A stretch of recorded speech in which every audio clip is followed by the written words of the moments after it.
The Steelseries Arctis Nova Pro Wireless is quite possibly the best gaming headset on the market.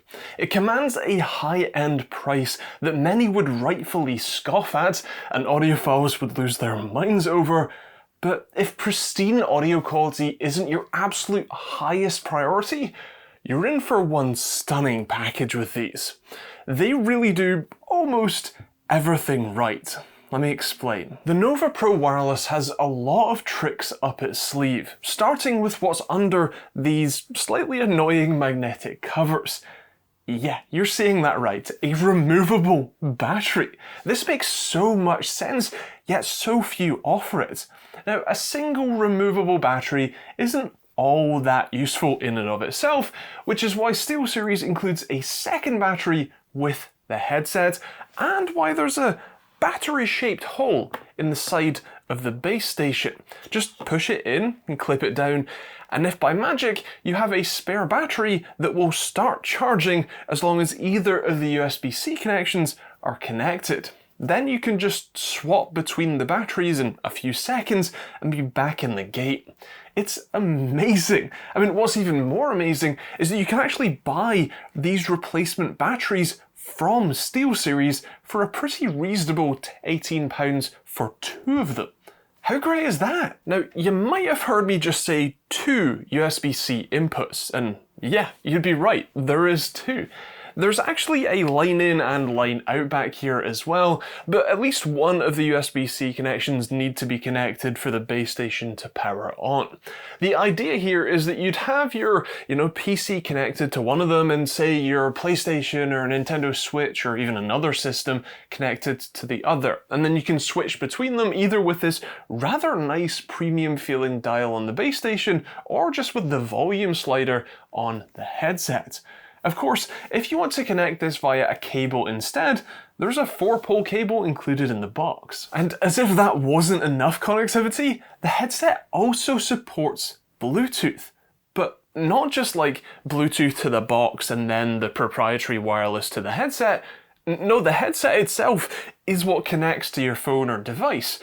But that's not all either. See, most devices that support 2.4 GHz wireless and Bluetooth, like my Logitech MX Master mice, they have to pick which device you want to connect to, either 2.4 GHz or over Bluetooth. But not the Nova Pro Wireless. This will happily connect to both a Bluetooth device and the 2.4 GHz connection to the base station, the game DAC.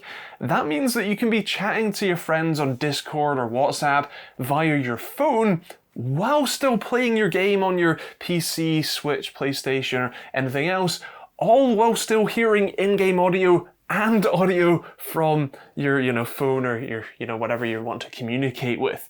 You want to listen to music from your phone while gaming or on a boring Zoom call?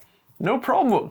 The Bluetooth function seems to be a fully separate system, so you can use these out and about if you want to via Bluetooth, and then just let them connect to your gaming machine when you get home. Now, not to burst this hype train bubble too soon, but I should note that because it seems like these are two separate systems in the headset, it seems like they end up kind of fighting each other a little bit, at least sometimes. I've had to pop the battery out to reset them a couple of times, and I have had a firmware update very recently that might address some of these issues, so take what I'm saying here with a grain of salt, but there have been a few times where, for example, when it's only connected via Bluetooth, the headset controls all generally work for Bluetooth. The volume scroll wheel will work with the volume on your Bluetooth device, whereas when it's connected to the game DAC or the base station, it will only do volume control for the game DAC or for your system audio, and those two things can kind of fight sometimes, but generally speaking, it's been pretty decent. Now, what might surprise you is that these have pretty decent active noise cancellation.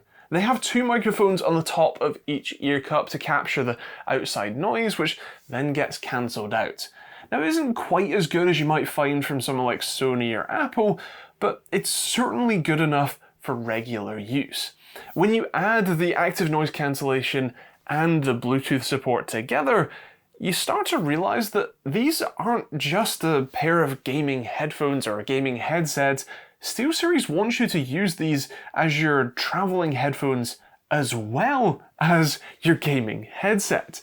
Considering their fairly sleek, pretty subtle design, I mean, they'd fit right in among either, the standard collection of over-ear style headphones out and about, and of course, at home as well.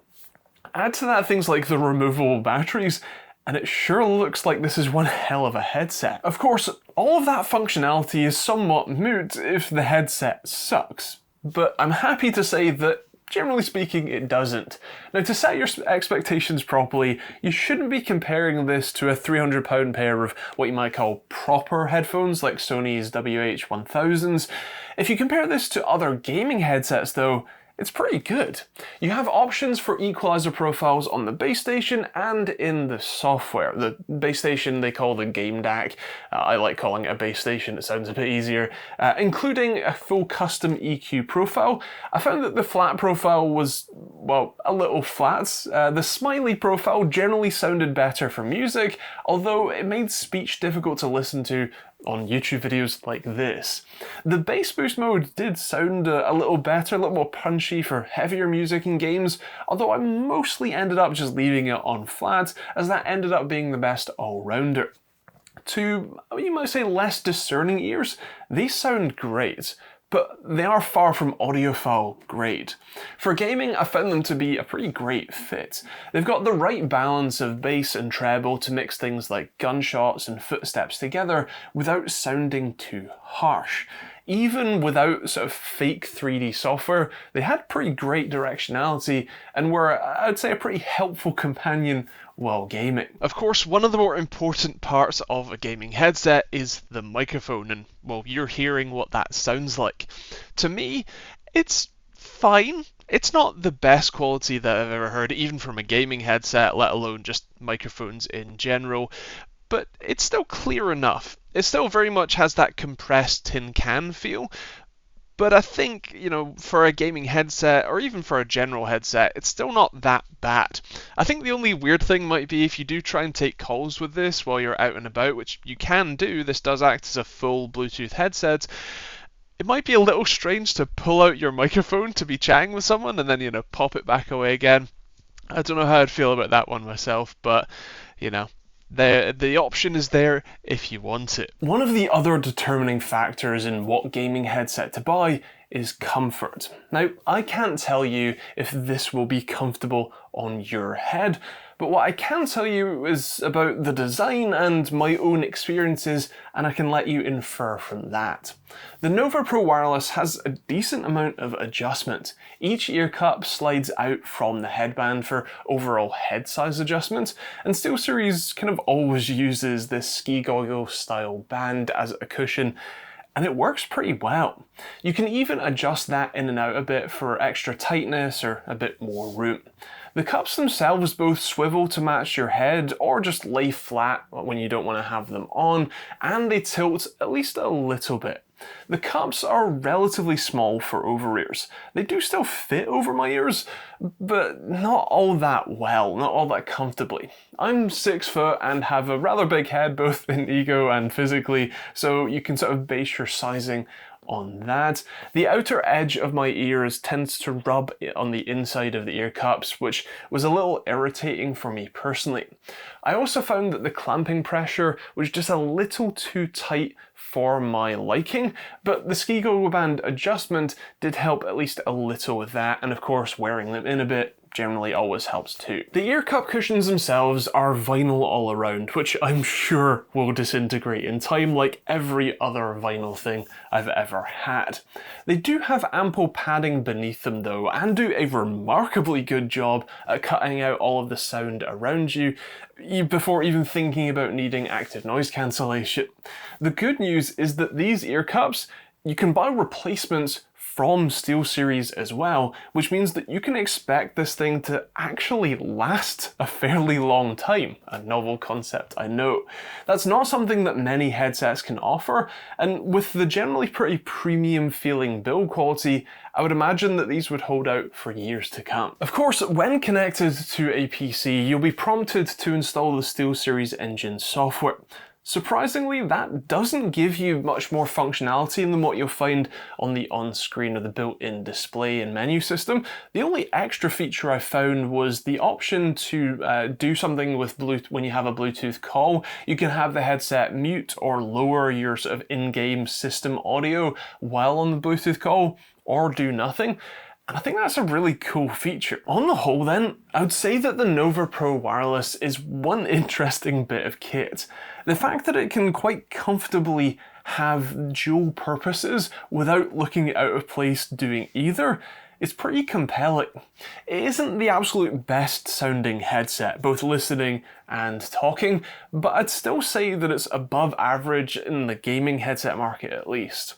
Of course, if you had £330 to spend on a gaming headset, well, you could buy the last generation Sony WH-1000 MX4s for around $220 and still have about £100 left to spend on a gaming headset. But if you want something that can do both and has freaking removable and replaceable batteries, well, this seems like a pretty awesome choice. I really like it, but those are my thoughts, and I would love to hear yours in the comments down below. If you are interested in the Nova Pro Wireless, of course that will be linked in the description down below for you to check out.